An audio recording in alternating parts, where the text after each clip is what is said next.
off with the land acknowledgement. We all know that this is Seattle Rotary number 4. We were the largest around. We're still pretty darn big. And as you can tell by the group that's here, we are doing just fine and got lots and lots of visitors here that we'll talk about in a few minutes. And I'm going to talk a little bit about my future 4 C's.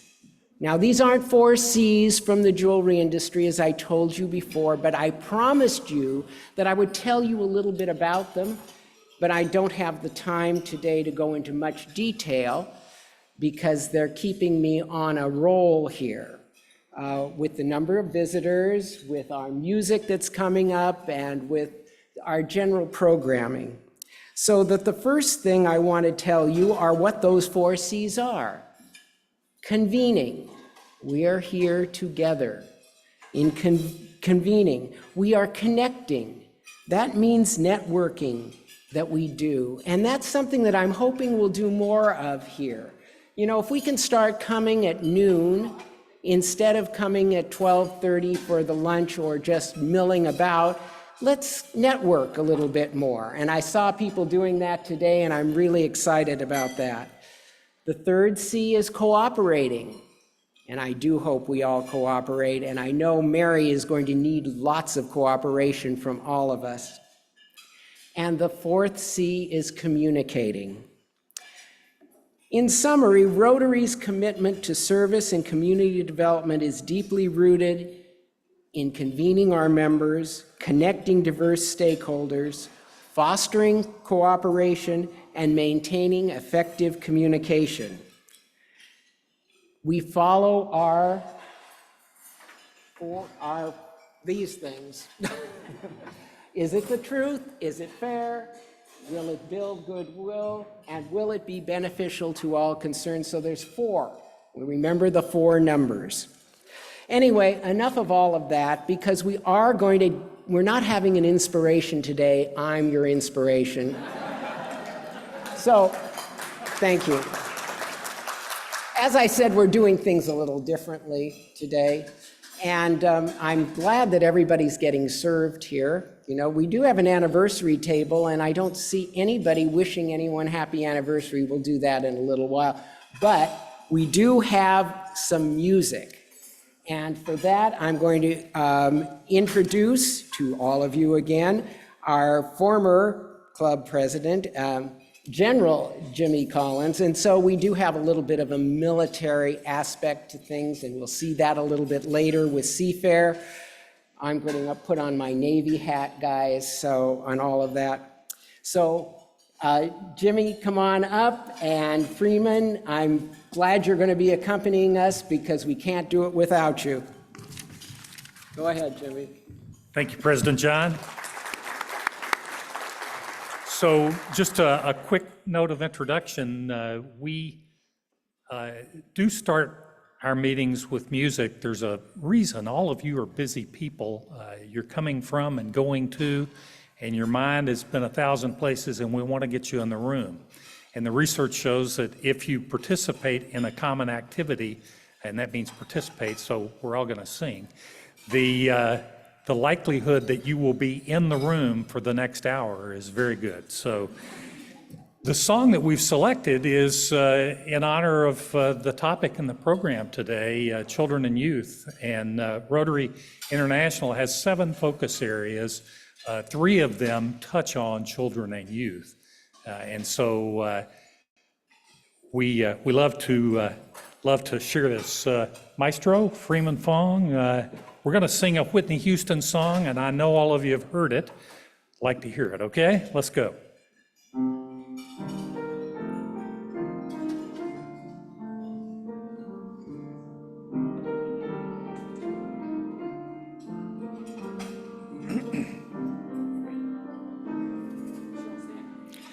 I believe the children are our future.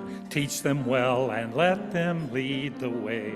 Show them all the beauty they possess inside.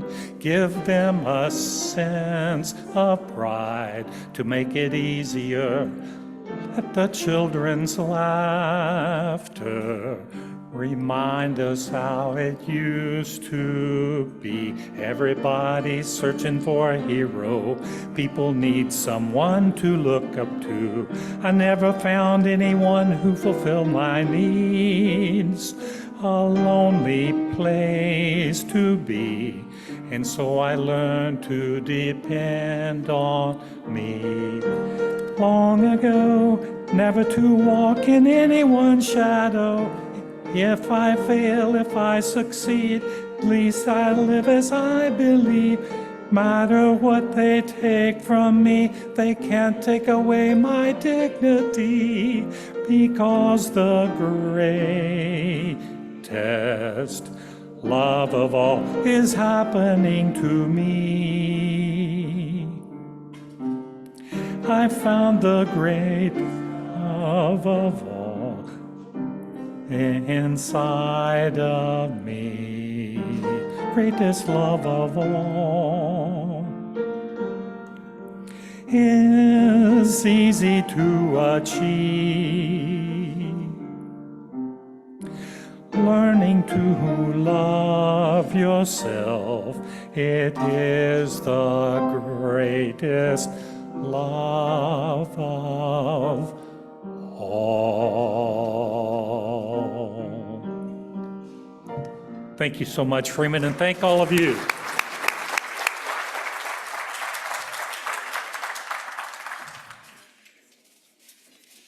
Well, I had to get down there because I couldn't read the words, and then at the last minute, the words changed, so go with the flow, that's what we're doing.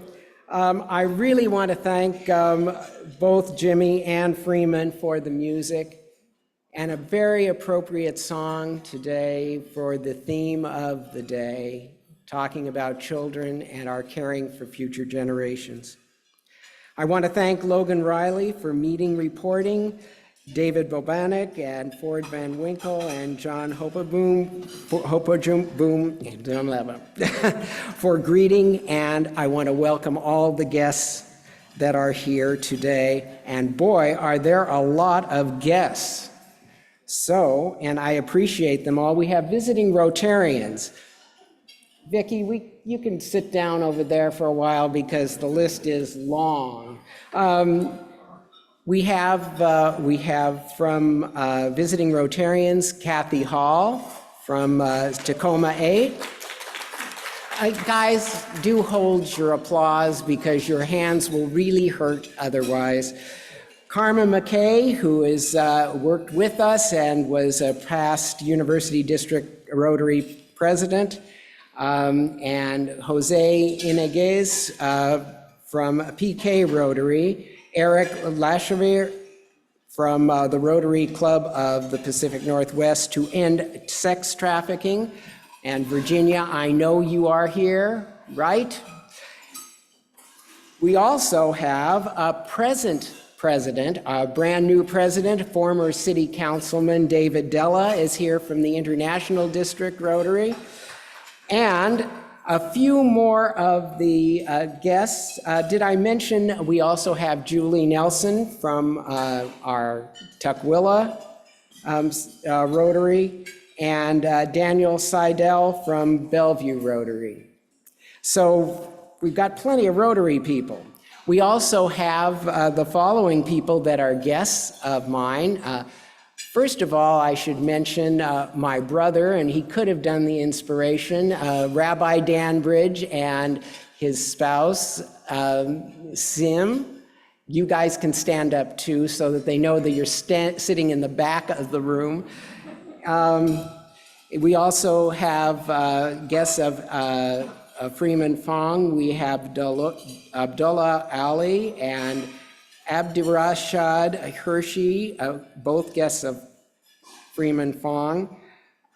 We have Hathaway Burden and Laura Hoxter and Lisa Bridge, my niece, who is former member and now is the CEO of Benbridge Jeweler. We have Leonard Garfield, the CEO of MOHI, the Museum of History and Industry, here in town. We have Lander Chin, Neil and Nan Sullins, those are guests of mine, and Wendy Hype, Legal Voice, who is my guest and Bobby's guest. Charmaine Vasquez of the Max Foundation, a guest of Wilma Comenat. Katrina Erickson, a guest of Linda Lowry. Jack Jerry, who is a guest of Rachel Sottile. And our Deputy Consul General from the Korean Consulate, Maijo Park. So if I missed anybody, if I have, please raise your hand and shout out your name. All right. I did want to have the president of our Rotary Foundation give a couple of words to us about the importance of giving, not just to our Rotary Foundation, but also to Rotary International, which is an obligation, frankly, of all of us here in Rotary. I also wanted to, before we get to that point, to invite all of our guests who are not Rotarians to become Rotarians and join us on our Wednesday lunch. So come on up, Vicki, and I know you're going to talk a little bit about our foundation. Thanks, President John. Well, speaking of children, last month, Sarah Weaver, our immediate past president of the Seattle Rotary Service Foundation, and several other Rotarians in the room today, we actually renewed our lease for the Rotary Boys and Girls Club. Yeah.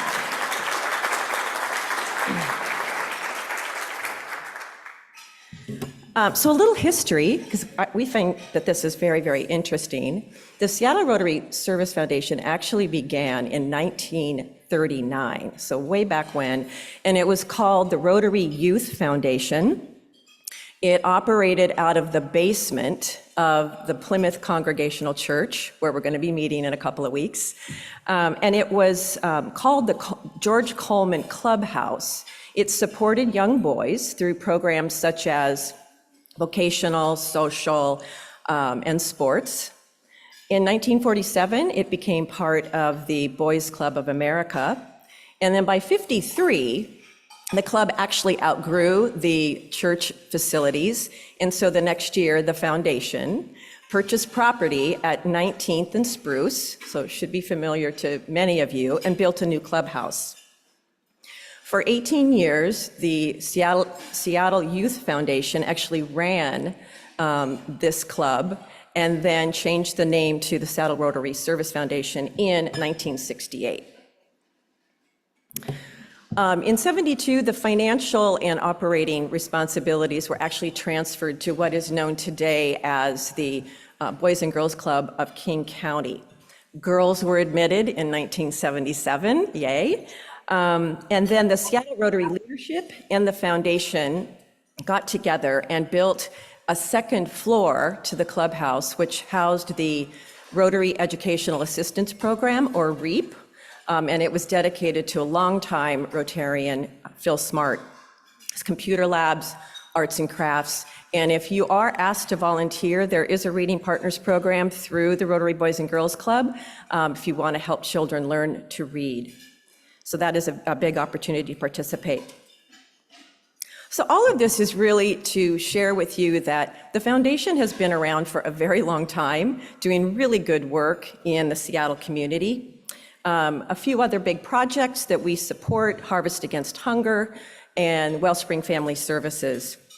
We are a separate organization from the Rotary Club of Seattle, and we are here to support the great work, the great service work that our club does. And thanks to you, over the years, we have raised several $1 million, and we have supported hundreds of projects. And when you think about our motto, service above self, think about the foundation as that activator. The dream of service above self, or our motto, is really becomes a reality because of the foundation. We're super excited this year to hear how our service committees are going to transform, and even more so, the great projects that they're going to bring to us for us to fund. Our mission, in closing, it's just three simple things. We raise money, we manage money, and we distribute money, all to support the service activities of our club. Thank you.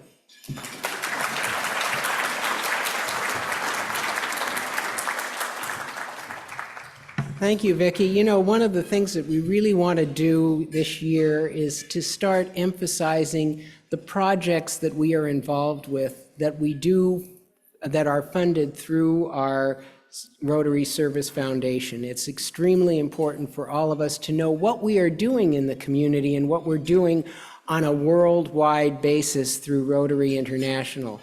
And so for that, from that standpoint, just to let you know that we're not really going to have short programs, so to speak. We're going to be involved with what we do as Rotarians and to let everybody know those things that we do so that people really feel comfortable about giving and giving deeply to our organization. So from that standpoint, I wanted to just let everybody know. Now we are going to really celebrate some anniversaries, and we're going to do a few of them on the slideshow, I trust.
Well, that's really something. We need to thank Mary for putting the little minions on the screen there. I really do like those. That's one of the few ads that I like on television these days. The rest of them all just seem to be repeated over and over again. But anyway, we're now going to sort of shift into our long program, to our major program. I shouldn't say long program, the program today, and we're going to get rid of long and short programs. But I do want to introduce somebody who's rather special that I have known for many, many years. Yeah, many years. As a matter of fact, I get to introduce my spouse, Bobbe, who actually now I'm thinking about it, we've been married 46 years.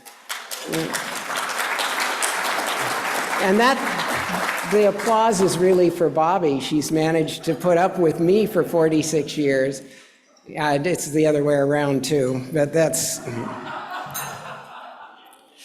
Anyway, yeah, she's already muttering under her breath here. So, but anyway, Bobbe was the founding president and CEO of the Center for Children and Youth Justice, which we're going to hear about more today. A nonprofit organization that she established in 2006 to reform Washington State's child welfare and juvenile justice systems. She retired from that in 2018 and is succeeded by Rachel Sottile, who I'm going to introduce in a second.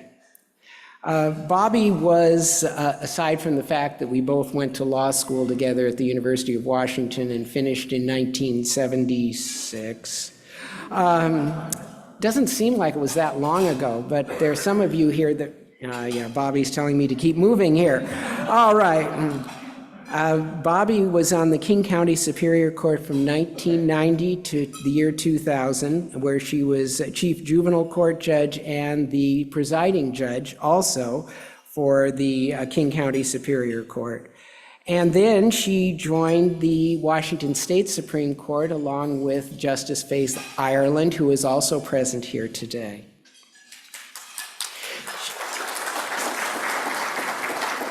Bobbe was the first female partner at her law firm, the firm of Garvey, Schubert, and Bear, and she currently serves on a number of community boards, having a Bachelor of Arts in Political Science from the University of Washington, a master's and PhD, which is everything but her dissertation, which I told her she needed to finish, but she didn't, from the University of Michigan, and which is also in political science. And as I mentioned, she did get her law degree from the University of Washington. And other than the fact that she's been awarded numerous awards, one of them from Gonzaga Law School, I also want to introduce Rachel Sottile, who is Bobbe's successor as president and CEO of the Center for Children and Youth Justice. Incredible organization. I'm on their board. And she is relentlessly committed to the heart of Center for Children and Youth Justice. She earned her Bachelor of Arts degree from Emory University and has a master's degree in counseling psychology.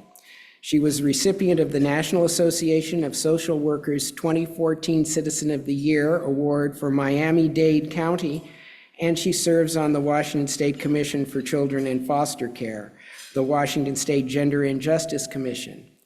And just so that you all know, although she spent many years in Florida, she grew up in Seattle, attended both Franklin High School and Lakeside, and is quite a sports fan, I hear, since she goes to the Storm game with Bobbe and me. Anyway, without further ado, I want Bobbe and Rachel to come forward and give us a little bit of a program.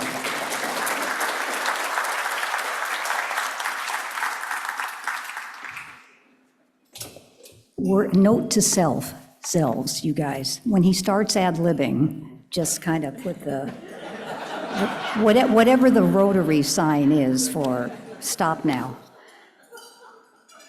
Well, thank you all. Thanks, John, and thank you all for having Rachel and I today.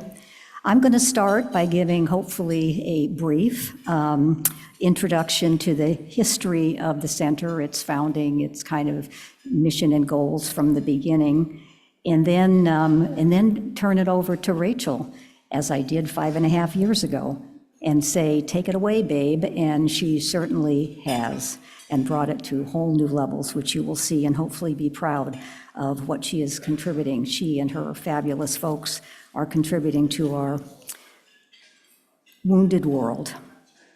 So the birth of CCYJ really started when I was a trial court judge, and I spent about, as Johnny mentioned, I spent about half of my time in the Superior Court at juvie, what we call juvie, but up in juvenile court. That's really up literally because it's up the street in the central area from the main courthouse in downtown Seattle. And I just felt that some days that all of us in that room, in that small courtroom, were like the proverbial well-meaning people who are trying to rescue babies in the water and the river. You've heard about that, and they keep looking until someone looks up and said, oh, they're coming from this cliff. People are, they're being thrown. But we've never been asking who's throwing our babies in the river, much less what we can do about it. The outcomes were really bad, and it was not just in individual cases, because I spent enough time feeling guilty about that, but it was systemic. The systems themselves were failing. Kids were coming through the child welfare system, which is a broader incorporation of what we'll call the foster care system, but also the juvenile justice system, which our primary purpose was not only to hold kids accountable in that system, but unlike the adult system, we were supposed to rehabilitate, provide them with opportunities to become successful adults. So it wasn't just the individual cases, it was the systems. So following a slight detour to the Washington State Supreme Court, where frankly I got to amplify my bully pulpit about these issues, I really decided that maybe the insider ball was, I had done the most that I could, and it was time to go outside. CCYJ was thus born from many, many Sundays around the dining room table at Shea Bridge, assisted by very good friends and colleagues and the unwavering support of my spouse, who shared this vision. The vision was of a research-based, data-driven, silo-busting, youth-centered nonprofit, a think and an action tank. Think and action, not sitting around kind of thinking good thoughts, but really talking about how we're going to make changes. With race consciousness early on, because of the overwhelming evidence that outcomes that we just addressed were worse, as bad as they were for the general population, were worse in communities of color. We were also keen to address disparities and overrepresentation beyond race, like in LGBTQAI+, in girls, and in the disabled communities, and so many more. And we committed to incorporating youth voice throughout all aspects of that work. All of that was pretty revolutionary. We wanted to lean into the commonalities of the young people as well. Commonalities, whether they presented to us from the child welfare, the foster care system, or the juvenile justice system. Sometimes both at the same time, sometimes on a time continuum, as I like to call it, representing failures in each system partner who tried to provide some services at some point in time, for example, in foster care, and then were left unaddressed. And frankly, into the fold, we wanted to bring our equally failing partners from education and mental health, because it wasn't just the courts and the legal system, it really embraced us all. There was plenty of blame to go around. Blame which is not very energizing. But ironically, sometimes the only graduation that these young people experienced was from child welfare to juvenile justice, to homelessness, to poverty, and to the adult criminal system. Sad, but far too often true. So it was an audacious and ambitious agenda, especially when half these people weren't, not only did they not work together, they didn't even talk to one another. But the presence of willing partners throughout has made this work possible. CCYJ convened, coordinated, collaborated, and agitated, mitigating our shared fears of change because we're jumping ahead or off the cliff in some cases together, and because we shared the ultimate commitment that if at first we don't succeed, we make the table bigger and try again. CCYJ made promises that children and youth would be diverted from the Washington juvenile justice and child welfare systems, if at all possible. So let's prevent this thing upstream. But that wasn't going to be our piece of the pie. But nevertheless, if we could contribute to diversion, the best of all things. And that the children, youth, and young adults who become involved with the juvenile justice or child welfare systems will maximize their potential to become more successful and productive members of their communities. And they're going to do this with the support of integrated systems that really talk to one another, staffed by highly skilled practitioners, utilizing research-based practices in an environment of fair and unbiased decision-making, and with an unwavering commitment to social justice, racial equity, and inclusion. In short, the same kinds of advantages and opportunities that we want to get for all of our families. Why? Because these children, youth, and young adults are our children. So we made the promises, and the work began with a 5-year, which turned into a 7-year group of grants from the MacArthur Foundation under its Models for Change initiative. With 3 other states, Louisiana, Pennsylvania, and Illinois, we yielded opportunities to engage and experiment statewide in Washington with new practices and procedures in child welfare to address the needs of our kids.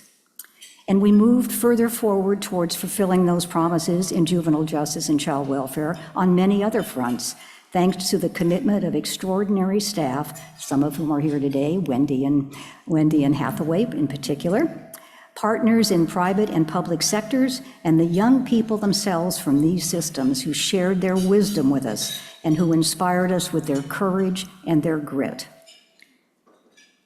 I'd planned to stay for about 10 years, and by year 11, I knew the time for transition was overdue. So I announced my retirement. The board launched a national search and she found us, found Rachel Sottile. Under Rachel's leadership over these past 5.5 years, CCYJ has continued its extraordinary work, with partners new and old, getting even ever closer to fulfilling our promises. And what a blessing. What a perfect set of skills, experience, and character she has brought to CCYJ. Rachel's now going to highlight CCYJ, the now and priorities for the future.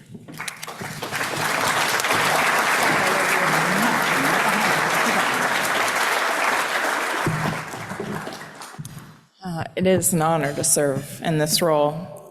From its birth in 2006, 18 years later, a little bit, green is, green.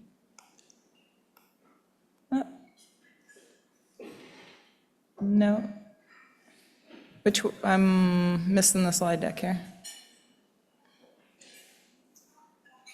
No, is that back? I should be technologically savvy given my age, right? Yeah, I grew up in the age, big one? I don't see mine. Okay, well, we'll let him figure that out. There's a landing slide. So the work of CCYJ as a collaborator, convener, capacity builder, and an advocacy partner of youth-serving organizations and systems across the state is more urgent than ever.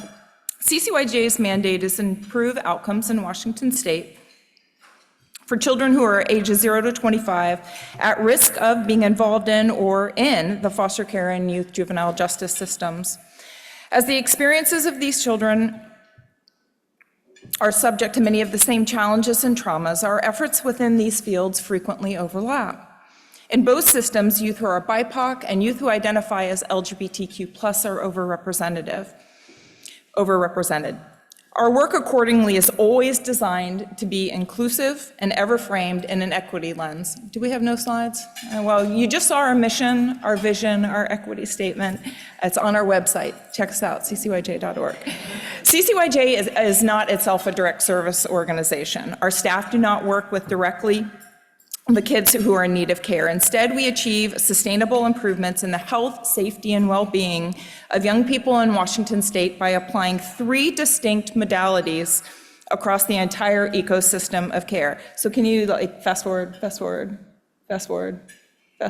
we go. Our work takes many forms, facilitating multi-system coordination and collaboration, providing training and ongoing technical assistance, and advocating, as Bobbe said, for data-driven, youth-centered solutions. Next slide. Our work takes many forms, operating nearly a dozen programs. Next slide. There we go. Oh, no, wait, back. I'm losing time. Yeah, okay, so the big green button.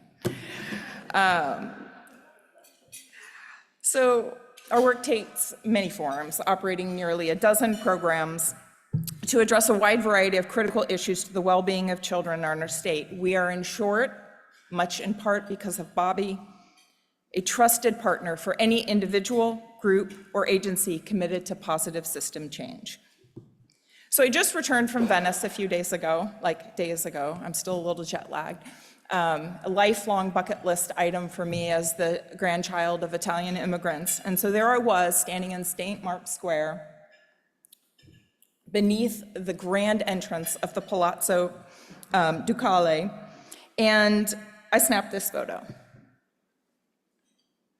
representing the power of Venetian symbolism, symbols of a republic of the people that lasted over 1,000 years, no matter class, wealth, or societal position, symbols of fairness and symbols of justice.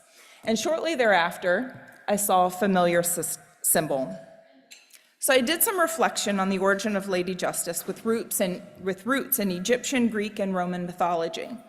Consider that she is most commonly known as Justitia, the goddess of justice within Roman mythology. Lady Justice is often depicted with a set of scales, typically suspended from one hand, upon which she balances the relative substance and value, i.e. the weight, of the available evidence and arguments of both sides of any bilateral dispute. During the 16th century, justice was often portrayed with a blindfold. So I did some digging, and the origin of the blindfold is somewhat unclear, but it seems to have been added to indicate the tolerance of or ignorance to the abuse of the law by the judicial system. Today, the blindfold is generally accepted as a symbol of the idea that justice should be applied without regard to wealth, power, or any other status, and also commonly known to represent impartiality. So this is a key aspect of the work of CCYJ, entering into these spaces where we have tolerated system injustices and bring forth system change and reform that is equitable, data-driven, and youth-centered. So in May of last year, Washington became the 6th state in the country to stop placing fines and fees on young people involved in the juvenile justice system. This is a historic decision and was the outcome of several...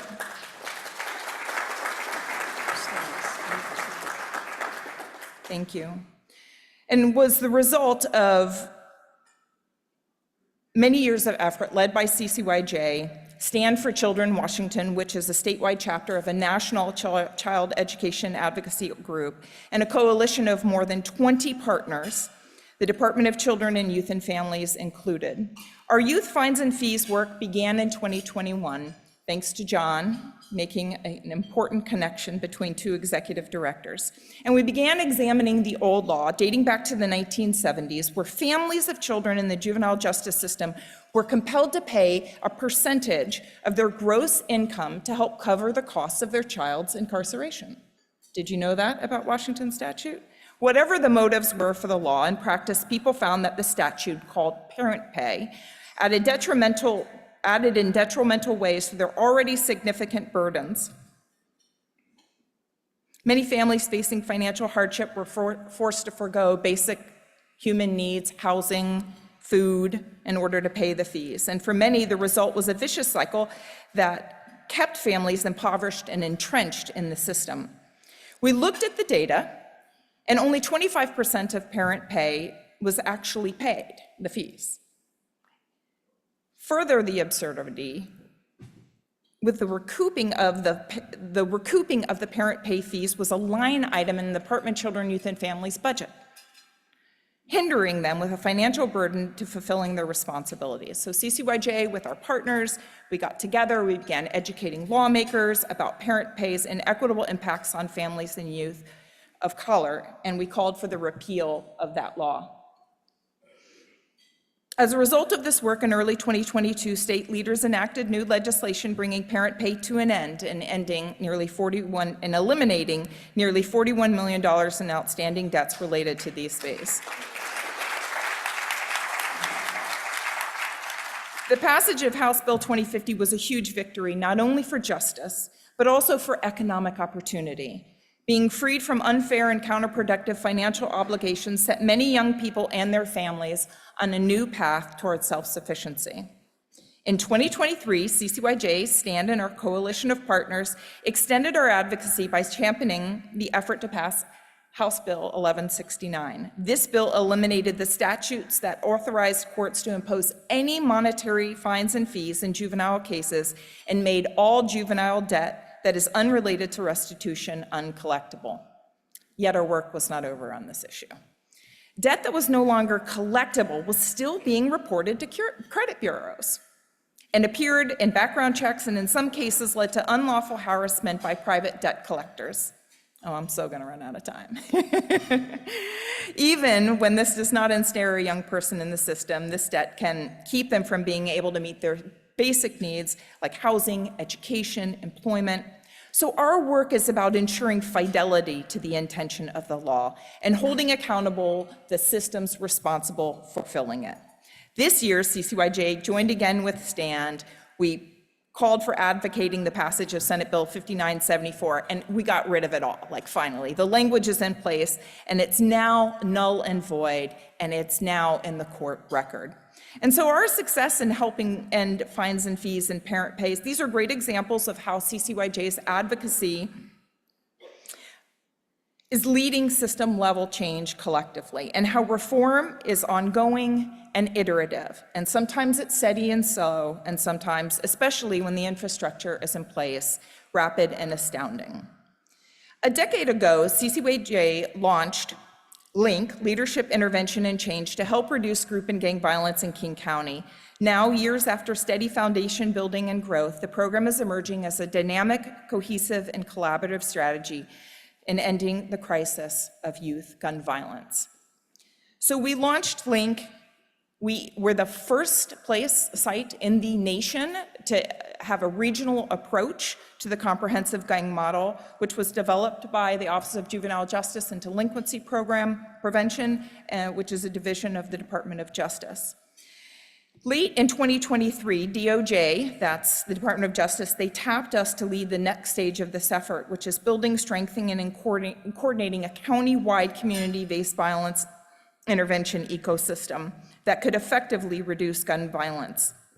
So we operate at 3 levels, this micro, this meso, and this macro level, focusing on youth, networking, facilitating information sharing, and then also advocating for greater initiatives, as you heard with parent pay and fines and fees.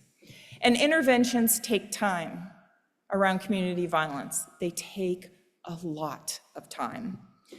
And we cannot seem to respond quickly enough. Gun violence is a fatal epidemic and the leading cause of premature death in the United States.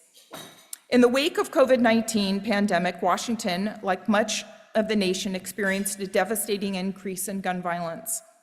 In 2021, there were over 450 shooting victims in King County alone, a 70% increase over the previous year. And when that amounted to a 54% increase in fatal shootings and a 75% increase in non-fatal shootings compared to the 4-year average dating back to 2017. And nearly a quarter of the victims were aged 18 to 24. So King County in 2021, Public Health Seattle and King County established the Regional Peacekeepers Pilot. This is a pilot to support the implementation of full-scale services and secure resources for the long-term sustainability of regional gun violence prevention.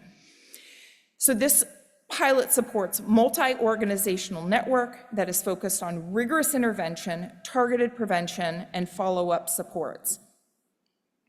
Looking at King County data in 2022 and 2023, compared to the previous 5 years, we're seeing continued increase. Everywhere else in the country, we're seeing a downtick. In King County, we're seeing an increase. And I'm sure that's resonating for everyone in this room. The King County executive responded in 2022, and he declared gun violence a public health emergency. So responses must be both proactive and reactive, coordinated and strategic, data-informed, and regularly evaluated. Are we fulfilling what we are intending to produce? The 2024 data doesn't look much better. It's slightly lower, but we expect it to increase. The shootings continue, the gun violence continues. In order to address immediate gun violence issues, the theory of change for the Regional Peacekeepers Pilot emphasizes place-based services, culturally reflective providers doing this intervention, and focusing those who are on highest risk to tailor efforts to the needs of individuals and families that need support and care. So we already began this infrastructure with our leadership intervention and change through our group and gang violence assistance work that Bobbe began back in 2011, and yet the increase in gun violence led CCYJ to enter the Regional Peacekeepers Pilot this year. So we're entering in the last phase of this. And so there's this model that we are now participating in that is new for us in a lot of ways and familiar to us. As an intermediary, we're going to be providing several critical functions, bringing funding to other nonprofits, connecting and synthesizing the work of community organizations, disseminating information, fostering communication, mobilizing advocacy efforts. Intermediaries used to be very transactional. Now what we're seeing is they can become potential agents of transformation that advances power building and racial equity as a core function, because there's a new generation of leaders that is emerging from communities of color that asserts its autonomy from traditional structures, calling for models of shared leadership, networked approaches to promote collective and connective action. And many of these leaders, too, are inexperienced in the face of an incredibly challenging bureaucratic environment, coupled with mounting distrust and lacking the infrastructure to support the nuanced rat's nest of government funding. There is no easy solution to this challenging and complex myriad of gun violence. Hope is difficult to muster, as the shootings continue and do not seem to be ameliorating, lives lost and futures thwarted. The fundamental components to bring about the change are being put in place. Deeply committed community service providers are doing heroic work. And it's difficult to measure what is actually being prevented. Work takes time. Community violence intervention takes time, and we don't have a lot of it because lives are at stake. We remain committed to being part of the solution to this precarious epidemic. Is there a call to action? Consider actions that you can take. Call for data transparency and accountability in addressing youth group, gang, and gun violence. Call for continued meaningful investment in community violence intervention. Support the heroic work being done in the field, led by people deeply committed to keeping our youth, families, and communities safe. Thank you to John for inviting us. Thank you to Justice Bridge for creating such an extraordinary organization. And to learn more about CCYJ, if you're interested, join us at the 2024 Norm Mailing Advocate for Youth Award Breakfast. It's coming up on Tuesday, September the 10th at the Washington Athletic Club. And this year we're going to be honoring, in Norm's name, David Zapolsky, Amazon's Chief Legal Counsel and Vice President of Global Affairs. So I think, thank you, and I think we'll take questions. Yeah? Thank you, Rachel. Appreciate everything. Thank you, Bobbe. Our first question is President John. You know, we've now experienced, Rachel, violence really here at home. We had the shooting out in Alderwood just recently. We had the situation at Garfield High School. And you've just talked about this pilot program. Is there a connection with city government, the school system here in Seattle, with this pilot program so that we aren't working in silos, that we are actually working together? It's a great question, and we've entered into the final year, and we're trying to break down those silos. We have the county who has the regional peacekeepers, the city has SESI, which is another gun violence intervention, and in the regional peacekeepers, they're working together. Yes, the school system is at the table, but what's really been lacking, I think, for the last 3 years is measuring the outcomes. And I talked about a lot of these organizations need the infrastructure, they need the data support of an intermediary to be able to evaluate, is what we're doing actually effective? And it has to be reactive and proactive. And so one of the challenges is, because the gun violence is so rampant, we have all of our providers doing this heroic work, responding, and it's very, very hard to get upstream. But what I can say to all of you in good faith is the right people are at the table. The important aspects to make the system change happen are being put in place. Eric Lashiver. Hi, Eric Lashiver. You may recognize me as the trumpet player in the Rotary Rogues from years back, and good to be back at a Seattle 4 meeting. I'm here with my president's hat for the Rotary Club of the Pacific Northwest Ending Sex Trafficking. And I wanted to begin by thanking this club for your role in launching that other club, the other club it's been called today. My question for both of you obviously comes from this single purpose mission of our club on ending sex trafficking. And it really seems to intersect a lot with the work that you are doing and that you've done historically. Could you say a few words about that issue and what you see out there as ways that Rotary can help on it? Thank you.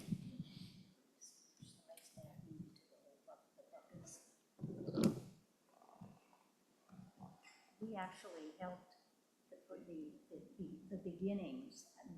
Come on. CCYJ helped with the beginnings of this club's interest. Yeah, I will. Just a minute.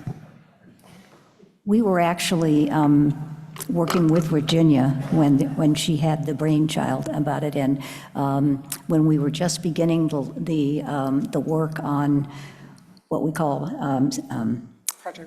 CSEC kids. Yes, Project Respect, which is commercially sexually exploited children, which is a very bureaucratic way of talking about kids who are being sexually abused and trafficked. And we actually put on a program, CCYJ did, for interested Rotary members and others in the community at Herb and Shirley Bridges' house some years ago. And that began Project Respect, and it has advanced forward. That's a great question, and thank you, Virginia, and your leadership that you've done on this work. So Bobbe put in efforts to create legislation that called for a coordinated response, a steering committee made up of stakeholders, and that law was in place for 10 years with no funding attached to it. And so we did this work to have a coordinated response. Data is very difficult to find on this issue, and that law actually expired last year, and we worked with legislators to put it back in place because first and foremost, we need a coordinated response. We need to be communicating and we need to be able to information share. CCYJ is going to continue to host and facilitate that coordinated effort. And trainings, we do provide trainings. And one of the areas that I think Rotary can, one, be educated on, but also be aware of is around labor trafficking. So we're seeing more and more issues around labor and sex trafficking starting to emerge. And so sex trafficking, there are some structures in place, but a lot of people don't know how closely tied they are as well to labor trafficking. And so with the Major League Soccer, the World Cup coming, right, there's all this hubbub because people think, and I think it's a misnomer, that when you have these major sporting events that actually labor and sex trafficking goes up. But the research shows it doesn't. But it's a great opportunity for cities and counties to show that they care about it, and so they do these one-time investments during these major sporting events, when in fact what we need, and it's often not with the right people, it's often not with the people doing the hard work, but what we really need is consistent investment and to have a coordinated response in Washington. So I think understanding that cities and counties will invest during these times, but that's actually not the most important time to make those investments. Did we run out of time? You're done. I'm done.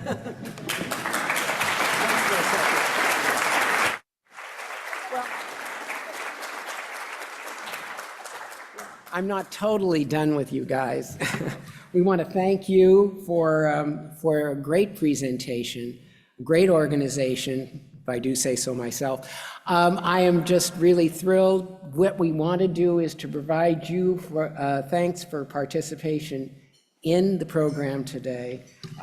600 healthy servings of produce has been made on your behalf, provided to Harvest Against Hunger, and realize that Harvest Against Hunger is a program of our district Rotary. Remember, we're not just alone in a silo here. We are part of our district and we're part of Rotary International, and this is one of the projects that we contribute to. just realize that we're contributing to it, and that's something very positive. So for you and Rachel, thank you. Now you can go finish your lunch or start it, one of the two. I want to thank Carl Benke and Bloodworks Northwest for their sponsorship of our meeting today. And at this particular point, Mary is going to come forth and tell us a little bit about some of the changes that we're starting right now with our new implementation of our projects that we have started in this last year, thanks to our former president, who is here, Nancy, making big changes in the way we operate our Rotary Club. So, without further ado, Mary. Announcements first. Okay, I'm going to start with the announcements, and our next meeting is going to be a Zoom-only meeting on July 24th. Our schedule is a little different this month because of a special Seafair in-person meeting on July 31st. So July 24th will be Zoom-only meeting with Professor Joel Migdal.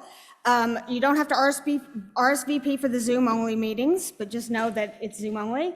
The 31st, we've got Seafair, a special meeting at Steelheads Alley, Victory Hall. Please get your RSVP and prepayments in for that as soon as possible because we have to send some information to Seafair and the meeting venue regarding that.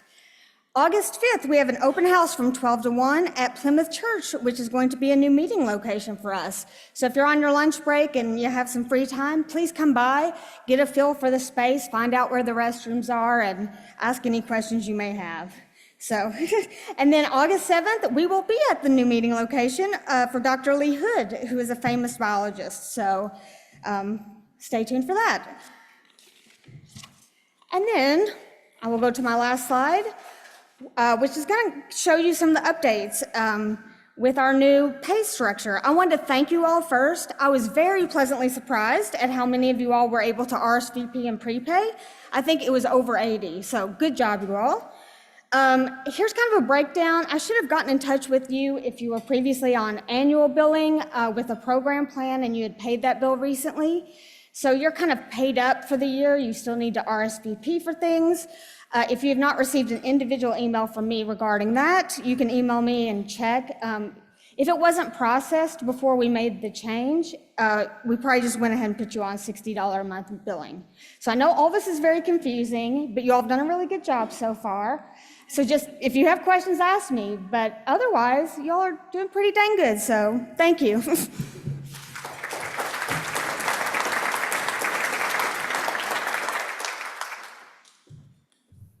One correction, our Zoom meeting is not going to have Dr. Joel Migdal. He's not available, but we are going to have an update, and thanks to Beth, former President Beth, she is going to make sure that we know a little bit more about what's happening with the World Cup, and maybe a little bit on the Olympics, which are coming up also this month. So that's what will happen on our Zoom, and we hope everybody will pop in for that. And then we also have our get-together that is coming up on Monday. And so we want to make sure that everybody shows up for that too. It's all covered within our weekly newsletter. Now, one thing that I should probably do is let you guys all go. But before I let you go, I just thought that, instead of an inspiration, I'd tell you a little bit about July 10th. This is an interesting day. It seems that this was the date in 1040 of Lady Godiva's legendary ride. The Battle of Britain started today in 1940. And appropriately for everything, appropriately for today in our heat, the highest US temperature record was set in 1913. It may have been changed in the last couple of days, but Death Valley, California experienced a scorching 134 degrees. Pretty close to that this week, though, I'm sure. So With that, I want to adjourn the meeting. I get to do this.